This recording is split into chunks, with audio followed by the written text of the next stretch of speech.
Pretty one-sided affair as expected. 789 is a little bit different, very contested throughout the beginning into the middle portions of it, but as soon as they took their lead, they ran away with it, and that makes me excited to see how 789 can really approach this game now, especially as we're heading into the draft phase. Yeah, I mean, they're once again coming in as pretty massive underdogs here, but I mean, the last team made a game out of it. I expect 789 can do something. We said if, you know, they were able to sweep their previous one, that they'd have a chance. And while it was close, they did play very well. And looks like we got the Yamato and Viscous bands coming out as per usual. 789 going back with that Ivy and that Kelvin that put in a lot of work for them in those supporting roles last time, picking up a lot of core items, the healing novas, the withering whips. Yep. And so it looks like they're going with that again. Meanwhile, we see the Pocket Mirage Paradox from Hydra Nation, this very terrifying combo. And, well, I mean, we're just going to have to run that back from them. Yeah, I mean, what I'm scary to see is if they get both the Paradox and the Mo and Krill, and there we go. As I say it, Mo and Krill is stolen away on the side of 789, so you have some good ganking potential from both teams now with the Mo and Krill and the Paradox being separated. Warden being grabbed by Hydra Nation. I expect that is going to be Hydration playing on the Warden. I know he is somewhat of a very strong Warden player himself, but having both the Pocket and the Mirage there is very, very scary for this side. You know, those are two heroes that you do expect to be very strong in their hands. The Yamato being gone for Lefa, what is he going to be playing? Well, possibly the Vindicta here that we're going to be seeing grabbed. So maybe for the side of Hydra Nation, they're swapping Lefa over onto this Vindicta, which isn't a bad idea. It would still be very strong in his hands. Yeah, for sure. I'm sort of surprised we haven't seen a Wraith show up yet here, though, this far into the draft. Not a lot of carries getting picked up just yet, outside of maybe you could say the Pocket and the Paradox, kind of. But we see the Lash coming out yet again for the side of 789, and there's the Lady Geist. So a lot of the same picks. 789 have their team comp the other one, and there's the Dynamo. Ooh. We saw that get banned away, actually last time, and well, now they're looking to pick it up. So very interesting indeed. Not a character we've seen all day. A really cool team comp from Hydra Nation there. They have a lot of damage. It's a very aggressive comp for sure. I mean, this Dynamo doesn't even have to look to be the one to engage when you have the Paradox in the Pocket on top of the Warden. This is going to be now the switching occurring here. Looks like it'll be Lash and Kelvin versus the Hydration, Warden, and Quig on Dynamo. 7 and Ivy laying together against the Paradox, Vindicta, Pocket Mirage on the solo lanes versus the Mo and Geist. Oh, Solar Hounds. Already, yeah. A lot of damage onto that Lash early on. And you see the flask there from Hydration. I mean, he is going to be a menace on the Warden. As you can see them already putting down some relentless pressure. The flash again doesn't hit this time, so Solar Hounds going to be able to back up, disengage, and see if they can farm from a distance now and try to deny this first initial kill that obviously Hydra Nation are trying to force. Yeah, and we're going to see that flask come out pretty much on cooldown. It is such a powerful ability. There's a lot of damage early on. You get the debuff as well. And in these very early stages of the game, Lash doesn't offer as much as you like. Oh, and quick jump in there from Lefa. Going to find the melee. And they're still going for more. They're going to pick up a double there. A quick 2 kills for Lefa and more company. Yeah. They wiped them on both Greenwich as well as, or sorry, Broadway as well as on York too. That is troublesome to say the least for the side of 789. Something against Spectre Esports that they didn't really have to face up against is the deficit at the start. It was a very contested game until they started to pull ahead with those urns, with grabbing the walkers, and that's not going to be the same case here from Hydra Nation. This is a team that you kind of expect to play at a deficit against, and so 789 right now are going to have to showcase just how much comeback potential they have.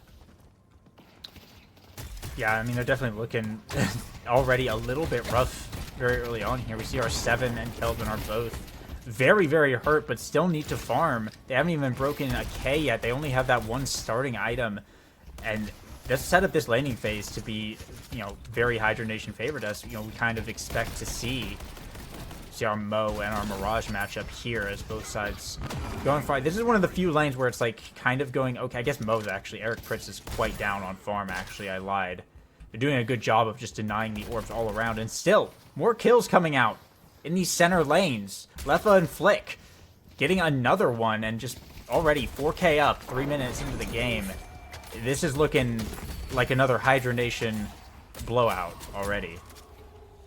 Yes, it is. Well, Guardian under siege over towards Broadway Uptown. Maxicore going to be clearing out these minions. You can see that DMB has been pushed underneath Guardian by this Mo and Krill of Eric Pritz, but it's not going to be an easy kill for Eric Pritz to garner. As you can see, the Mo and Krill just going to show some respect, back off, and everything back under pressure for 7-8-9. Again, struggling over towards Broadway. You can see this Vindicta Paradox has been quite an issue for them to deal with, and realistically the 7 and this Ivy can't go anywhere. Here's the stun onto Leffa, not going to stop him from finding this kill. On the other end, Vegas taking down Adreno, and Eric Pritz going down as well. Scavenge not going to stay alive, and it looks like everybody from 7-8-9 just sent back to the respawn. This is troublesome waters indeed. And Hydra Nation just growing the lead even more here, as it looks like some Guardians are going to be falling as well. 7-8-9 trying to make it back into lane, but individually they are down thousands of souls. I mean, it's going to be very rough to even find the money to stack up against them, not to mention just the mechanical plays. We saw Flick with that shop gank onto the 7, had the kinetic carbine ready to go, and just confirmed all of that. And we're seeing it again here. A nice wall set up into the swap. Goes for the punch. A late parry on the Ivy. Already got hit by the melee. And that's just more money for an already snowballing team up 9K, 10K now. 5 minutes in. Hydra Nation is starting to run away with things fast in the laning phase. They haven't taken any Guardians yet, but you can see that both Greenwich and Broadway are extremely low. Here comes DMB getting close. He's going to parry the Guardian as well. Catch Mo and Krill inside the tornado. Here comes the Dynamo for the singularity. Quake setting things up for DMB to continue the pressure onto this Mo and Krill. Your Guardian will fall for Hydra, or for 7-8-9. And that is the first Guardian of the game. The second one, as Broadway has also fallen at the same time. That was a really nice play there from Hydra Nation. That's the kind of things you kind of expect to see, you know, out of a team of this caliber. They know Quig is right there to back them up. They're not afraid to tower dive the Mo. It's only at 1.8k as well. You don't have a combo to worry about. And the parry on the tower, of course, is just kind of the cherry on top right there, just showcasing more of that mechanical skill. Vegas with a nice kill onto Adriano on that bottom side, and going for more. Actually, this Ivy under the tower is going to get melted down. Vegas with the double. Has Flick there to help him out as well, and that's another Guardian and a flex slot here for Hydra Nation. We see a good stun there onto the Lash. Quake on the exit, and it looks like Hydration does not want to give up on these fights. He's up close and personal, but the transfer for the Warden, and it's going to get them away for a second. Adriano's still going to fall over towards Quig. He's just catching them constantly with these abilities from the Dynamo, which is dealing so much damage. DMB going to finish off Darkian. Maxicore finds a trade into the middle of it, but it's not going to be enough for 7-8-9. Hydration's going to be able to find an exit from this fight, and everybody else as well from Hydration, or Hydra Nation, just moving away down underneath that mid-boss section of the map. With Guardians down now, Hydra Nation, and basically they've opened up so much of the map now. The tier 2 camps have arrived, so that's just even more money that they can just get, and when they're already up this far. The turtling is going to be done. They're going to get a nice combo here onto Quig, trying to catch him out, but Vegas is right there around the corner to respond, and that's going to be the Mo and Krill going down.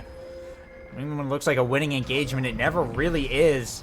Against Hydra Nation, they don't get caught out. They always have someone where they're supposed to be, and you just gotta be so careful when you're taking these fights. It's almost like, what do you do at this point? I mean, you just need to look like for one good engage. I'd like to see a little bit of a buddy system come out from 7-8-9 as soon as they push their lanes back out, but they just continue to find themselves caught on the respawn. Vegas now looking to get healed up by the Dynamo as they're going to transfer away, start backing up with the Quantum Entanglement, and For Hydra Nation, I mean, this is just constant domination when it comes to that soul lead, 47k to 25k.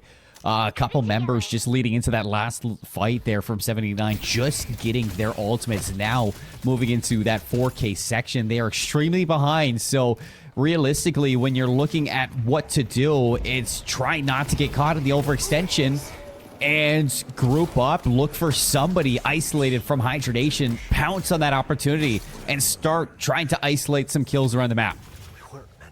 Stores a little bit. 7 in the Ivy looking for the Mirage, but Quig is over on that side as well. And there's a little bit of a brawl going on here. 2v3, DMB, but the Black Hole's coming in. Is going to get two of them in there. The Mo and Krill releases the combo here. That will be 1 kill for 789. They're looking for more. Chasing down DMB. But it looks like Lefa showing up to the fight here as well. The Tornado comes in. The 7 getting popped. And Ivy gonna go down. Unfortunately, DMB will be surviving, and now it's a 2v1, and they turn it around. Dartian being taken out there. Hydra Nation gonna make it a 1 for 3. And I mean, when you only lose your Dynamo, that's a really good trade. Yeah, I mean, you get caught in the singularity. You have sustain if you're Ivy and Mo and Krill, so you're gonna be able to make your way out there. And you even saw that the Ivy was, you know, able to land a stone form onto DMB after the singularity was done. It was a good call for Eric Pritz to say, all right, you know, we still have a chance here. I got my combo up. Let's get back onto this Dynamo. But the issue when you run into stuff like that with Hydra Nation is that as soon as that was all said and done and the Dynamo died, then you had players moving in from Broadway and Greenwich who are just quickly able to rotate and catch up to this one. And you see that Adriano's going to get caught into the Tornado there. It seems like they really want to take DMB out, but they're just not able to deal that finishing blow to this member. DMB chasing down now Eric Pritz, this Mo and Krill, trying to escape as best as they can. The Jin Mark's still active. It looks like he's going to be able to take him down, not even needing those Scarabs. Eric Pritz dies. 4 members of the respawn for 789. Walkers now are what you're looking at if you're Hydra Nation. A couple of them going to back up and pick up these camps, but that Park Walker, it's done. Yeah, that's going to be going down pretty shortly there. That other Sidewalker as well is not long for this world. It's like 2 flex slots already unlocked under 10 minutes into the game now for Hydra Nation. And 789 just trying to really clean up their lanes at this point and try and salvage some sort of map space. There's not a lot of jungle on their side of the map. Hydra Nation did a good job of clearing that out first to not leave 789 with very many options at all. It's like Flick in a bit of a little situation right here in a 1v3. Has the wall, but it's going to get stunned by the stone form and the 7 stun damage getting pumped in. Trying Flick to escape with 1 health. No way. Sneaking into the shop, but Adrian will chase him down. And it will be a much needed pick here for 789, but they're going to lose Dartian in the process, it looks like. Make a lot of damage onto DMB, so has to be careful. You're going to have the rejuvenation from the Dynamo to bring you back to sustainable health. Stone form from up above, and that the quantum entanglement gets him right out of dodge. Back in with the kinetic pulls. Ivy caught in the middle of it. Skevich goes down. DMB collecting. Eric Pritz falls on the opposite side of the map, and now it's the Broadway Walker that is falling for 789. You have a split push from your Lash down in towards Greenwich, but he's not even punishing this Guardian just yet. And he's going to be walked up. Flick already on the case for stopping that one. Paradoxical swap into the Lash lands, and the chase is on now for Flick to maybe find this kill into the second one. Solar Hound does get up and over, but Flick is right here, and so is the rest of the team. It's going to be difficult for you to get away from this. Some nice movement there from Solar Hound, actually. Managed to survive for just a bit. Did get taken down toward the end there, but got a nice little wall bounce to try and make an escape. Lash is pretty good at that, but down this much money, I don't even think they got superior stamina yet. It just makes things even all the more difficult. And Hydra Nation looks like they're grouping up here on this Greenwich lane, looking for a push onto these Guardians potentially. I think that Walker is still dead. No, it's not. I can't tell. But either way, a fight about to occur on this lane over something. Oh, the Walker is there. Last stand here from Hydration. They're all caught in the singularity. It's a 3-man ult from the Dynamo. And there goes 789. Everybody's packing in the fight. And they're going to reap the rewards of pushing into the base Guardians, as well as turning around for the mid-boss now. You can see that 789 trying to find some semblance of control across the map. Eric Pritz pushing into the York downtown Guardian, hoping that that's going to be enough of a trade, but the Temple Guardian is going to give the Rejuvenator up to Hydra Nation, and DMB is already contesting. Eric Pritz, no chance for even that Moen Krill to potentially get away. It's a tough spot you find yourself in for 789, but this is what you expect when you play against Hydra Nation. Yeah, down 40k here. About the 13-minute mark is almost an impossible deficit to make up. And you have no walkers either, no jungle, nothing to really look for. Hydra Nation just continue to grow their lead. Now they have the mid boss, they have the big minions, so pushing out the lanes, clearing them away is not even possible. Here Hydration just running the urn to get even more money coming up now. Not a lot to work with from 789. They are going to try and get that one Park Guardian, it looks like. The Ivy able to pick that one up, but tussle going on here in the base. DMB and Quig going to look to push for a Shrine. DMB pushing in. Yeah, Shrine's on the line right now for these players. As the Connect Pulse is actually going to land right onto Adriana perfectly. Stuns up the Lady Geist, and another kill for Hydra Nation. Catching these players out time and time again. Sapphire Shrine's getting chipped away. The base bosses as well going down. You lose one Shrine, the other Shrine soon to follow quickly after 33 seconds on the Singularity. So no chance to use this Dynamo ult in the Frozen Shelter. It seems like 789 are trying to buy themselves some time to maybe get some teammates back in, but it's only going to force Maxicore into the action. Hydration chases him down, takes out the Kelvin, and now that Patron is open up for some shots. Sapphire Patron should be going down, and now weakened into the transformation. Yeah, now it's basically just paperwork, right? You have Mo and Krill, you have 7 ult, you can kind of maybe buy a time, but I mean 7 is just getting absolutely melted in the base. They're base diving them right now, by the way. Hydra Nation is in there, forcing them in as the Patron already beginning to melt. Ivy coming in with the stone form, trying to buy a few precious seconds. Maybe someone can come up, maybe a Lash can come up and do something, but already at about 50% health. It's all just cleanup here from Hydra Nation as GG is called from 789. Hydra Nation will be moving on. What a game. What a game. At the top of their craft right now for Deadlock, and it's impressive. Nothing more than that. You can see DMB, this Mirage was quite an issue. Always involved, 26,000 damage, 15 eliminations from Leffa. But, I mean, you look at, Quig, who has swapped over from the Kelvin in the last match, who was always really trying to be there to support the rest of the team, but wasn't really the playmaker.